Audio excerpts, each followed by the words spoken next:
Hey guys, what is up? I'm back with a new video, and today I'm going to be teaching you the simple steps that you need to be taking so you can grow your Instagram page the way I did. So I know this is going to be said over many videos that you guys have probably already watched, but number one thing that you need is a schedule for uploading. Make sure that your followers know when you're uploading a new video, whether that be once a week, once a month, twice a month, it doesn't matter.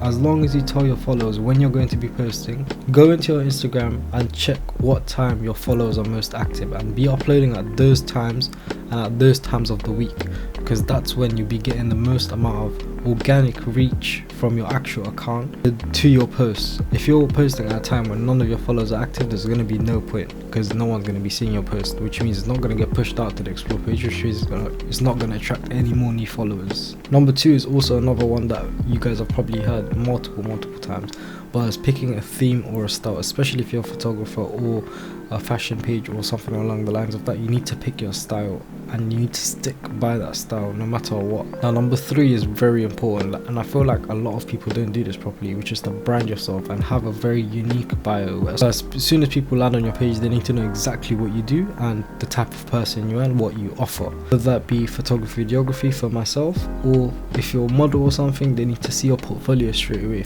If it doesn't make any sense and you're posting pictures of nature and this and that, it's not going to make any sense. So you need to make sure your bio states exactly what you're doing, and to the person, by the 2-3 seconds it takes for them to get their eyes to go from your username to your bio, to know exactly the type of person you are. So your profile picture needs to rep your brand. So for example, me, I have the same profile picture across all of my social medias, which means they're all very unison, and whether you see me on Twitter, Instagram, Facebook, TikTok, you're gonna recognize me straight away because it's the same display picture. Next one would be your highlights. So you need to build an aesthetic. So if you go on my highlights, there's a very clear, they're all laid out very clearly. You know exactly what you're getting into as soon as you click into a highlight, and I would say that's a very important part of your page as well, which a lot of people overlook. That is another way that highlights is one of the main ways that you attract new followers. If they want to see what your stories are going to be about, they're going to tap your highlights, and that's exactly how they're going to find out whether they want to follow you or not. Don't post it unless they're bangers.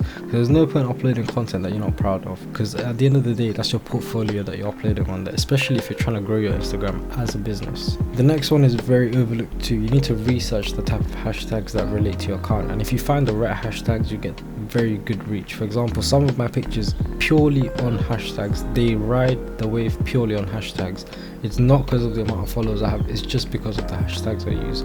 Sometimes my posts get and sometimes they get 100,000. That's just because when I put more effort into the hashtags, I see the return in engagement and reach, because it gets pushed out to the type of people that actually like that type of content. You also need to make it very easy for your followers to interact with you. So for example, when you're posting, ask a question, rate this fit out of 10, rate this picture out of this, what do you think of this, ask them how's your day been, and in your stories and stuff, ask people how their day is going. Make sure you use the polls, questions to interact with your audience. Make sure that they feel like you're their friend than a social media influencer or up-and-coming influencer. Make sure they feel very personal and in touch with you. The next thing for all you photographers and videographers is the tap to edit.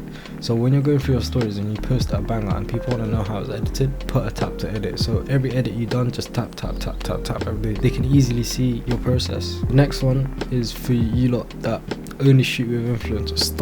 Stop it. Just stop it. Get a group of friends, shoot with them, because that's gonna actually enhance your photography ability instead of you shooting with influencers to get big names, because then people are going to be coming onto your page to see the big names, not to see you and your content.